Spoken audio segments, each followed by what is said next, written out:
Hello and welcome to Smart Money, brought to you by Daily Investor. I'm Alishia Seckam, and today we're catching up with David Lerche, CIO of Sanlam Private Wealth, to talk expectations and curveballs and where that leaves investment strategy. David, a step back first. How did you get into investing? Morning, Alishia. I suppose it probably started at university. I was studying chemical engineering, and my roommate's books on finance were a lot more exciting than the thermodynamics that I was looking after. From there I sort of developed a love, went a bit of a separate way after varsity, did a CIO qualification, but I kind of always knew I wanted to get into investments. So after that, I joined an institutional stockbroker. I was an equity analyst there. So that means I looked at doing analysis on a variety of different companies. And more importantly, I learned how to sell and articulate my ideas, because without that, the best ideas are useless if you can't express them and get them across properly. So all thanks to a roommate for giving you that first stepping stone into this career, David. And of course, it has been a well-established one. When it comes to your journey with Sanlam Private Wealth in particular, we're looking at 7 to 8 years into it, just over a year of that as CIO. Has it simply been a natural transition into that role as you grow and progress professionally? It's felt quite natural. I've obviously been in investments for a lot longer than I've been here at Sanlam Private Wealth. In my time here, sort of 3-4 years ago, I got promoted to Head of Equities when I looked after, instead of just a few companies, looking after all the equities that we managed within our business. Thankfully, the performance was quite good, very good. So I was in quite a good position to challenge for this role when it became available after our last CEO announced his retirement. It's been remarkably natural, the transition into this. I think it's what I know it's what I always wanted. So it's worked rather well so far. And, I was looking through your accolades. Amongst them has been modernizing the research process to better inform investment processes. But we all know the only thing you can be certain about in markets is uncertainty, right? So what were the most unexpected economic events of 2023 that perhaps threw some of the start of year forecasts off a bit, despite the research processes involved? Alishia, I suppose the biggest surprise last year, not just for ourselves, but I think for a huge number of people around the world in the investment space, was just how strong that US economy was, despite the very large and quick increase in interest rates that they had seen. History suggested that this would really hurt the economy. And we saw that happen in Europe, but it didn't really happen in the States at all last year. Within that, two of the primary reasons for that, those were surprises. I think the first big surprise was just how strong US oil production was last year. Why that's relevant is because if energy is cheaper because there's more production, then the whole economy just does a bit better.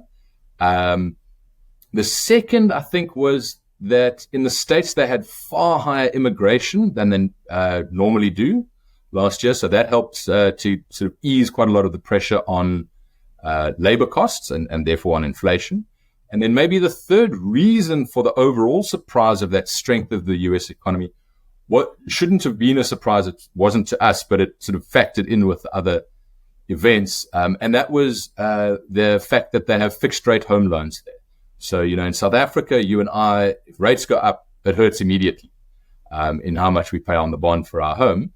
Whereas in the States, that doesn't happen. That transmission mechanism is a lot slower. And all of that together, I think, helped the American economy just do much better than everybody else imagined it would. And it's exactly that scenario, right, as we venture now into 2024, David, that setting expectations that we have hit the peak in the interest rate cycle and that investors will start to move towards attractively priced assets. We saw some of it already come into play last year. Investors, seeking higher yield as interest rates start to decline. What impact do you see the tapering of rates having on investment strategies now moving forward, particularly in those sectors that are sensitive to interest rate changes?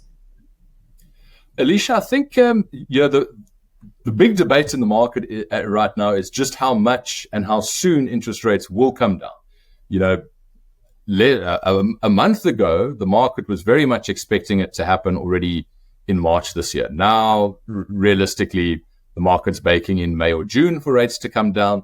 Maybe that gets pushed out further. I certainly think, there's probably more scope for expectations of where rates will end the year to be above, in reality, what they were at the beginning of the year. So, with that, we see a variety of different pieces. Commercial real estate, for example, has been under a lot of pressure. That sector would love interest rates to come down quite a bit. Markets as a whole just prefer lower interest rates because the price of money is lower. So, investing is that much more attractive, certainly in things like equity markets. But what we quite like about relatively high rates right now is you seeing quite attractive sets of opportunities from different asset classes. So a few years ago, government bonds were giving you very low yields. They weren't attractive investments. Those are offering reasonably attractive returns right now. So is cash, actually. I mean, on dollar cash, you can get north of 5%, which is quite fun. So you've got more options available as an investor, as an asset allocator.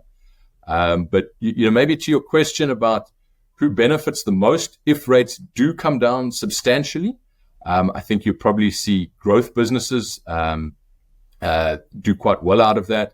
Things like the equities that have really been dominating the market the last few months, really in that long duration, long growth expectation tech space, would do best if the economy carries on being strong and rates come down. That's a big question, though. Why do rates really need to come down if the economy in the US is particularly strong? So it'll be quite interesting to see how that all plays out. And of course, on top of that, you've got equity markets broadly looking a bit expensive relative to things like bonds and cash. So how it all plays out, that's part of the fun. And I think we must never pretend we are cleverer than we are. Absolutely. So keeping that in mind then, David, I mean, is this environment triggering any shifts in your investment strategy right now, or not just yet? I think if anything, we're quite comfortable with where we are from an asset allocation perspective. Maybe we've not been quite aggressive enough the last couple of months. But, at the same time, we think that if things play out the way we expect, we think we're pretty much correctly positioned. There is always that risk that, markets have an absolute party, in which case we might lag a little bit. But, a lot of our job looking after people's pension money is to make sure that if markets fall apart, that our clients don't lose money. So, we're very conscious of that side of it as well, making sure we balance the pieces, not to try to be cowboys too much. Absolutely, especially where, yes, you've highlighted this global macroeconomic scene, right? But where simultaneously you come up against major geopolitical risks. So adjacent to that, on the global side of things, how do you see the South African economic landscape evolving in the next 12 months, especially given the upcoming elections locally and the kind of political risk we're facing here on home ground? A lot of questions there, Alishia. I suppose at a high level within South Africa, I'd say expect growth to be low, but to be a little bit of growth in this country, but expect it to remain quite slow, probably in the sort of 1% range. And, it's well documented, but we've got a number of SA-specific factors that are standing in our way. Things like load shedding, the ports, the railways, etc., all the state-owned enterprises that are really sort of hampering our economy. So that slows our growth. Of course, we're coming off a terribly low base because load shedding was shocking last year. So maybe it'll be a bit better this year. Things might, off the low base, it might be okay, but don't get inspired. When I think about the upcoming elections, it may just be a tipping point for South Africa. There's clear potential here because the ANC might lose its majority, and therefore they'd have to form a coalition to retain power, and that creates competition. Competition means, in the business environment, means companies have to become more efficient. So hopefully increased competition in the political environment forces, so the ANC will be in charge, however, whichever way it works out. But hopefully the increased competition forces the ANC to lift its own game and improve its performance, and the government help run the country better, essentially. One thing I would say just around elections, be careful. Typically in the months leading up to elections, there's a lot of uncertainty in markets. So what you find there is sometimes the rand can weaken quite a bit as people don't know what's happening, depending on what the various political parties have to say for themselves. But typically also history shows us that in general, after elections, whether it's in SA or anywhere else in the world, typically after elections, investors then have a bit more certainty, and then markets tend to actually do quite nicely. Yeah. Having said that, how are you mitigating against some of the risks so that you're able to make the most of whatever hand we're dealt? Right. I think the most important thing there, and it sounds a bit boring, but the most important thing when there are various risks from various directions, and remember, risks can be positive and negative, and you don't want to miss the positive and you don't want to get hit too badly by the negative. So you got to have properly diversified portfolios that have components that will benefit from certain scenarios, and other components that will benefit from different scenarios. And that's why I say the diversification is important. At the moment, we're tilted a little bit away from South African and sort of rand-based assets. As I say, hopefully we'll get the opportunity to put some money back into rands exactly when everybody else is having a panic. We'll see if that happens or not. But we make sure that in any given portfolio, we've got appropriate exposure to different types of businesses, different types of asset classes, and of course, different geographies, so that whatever the scenario, we're in a decent position to not just grow our clients' money, but protect it as well. Yeah. David, an absolute pleasure catching up with you today. Thanks so much for your time. David Lerche is CIO of Sanlam Private Wealth. Thank you very much, Alishia.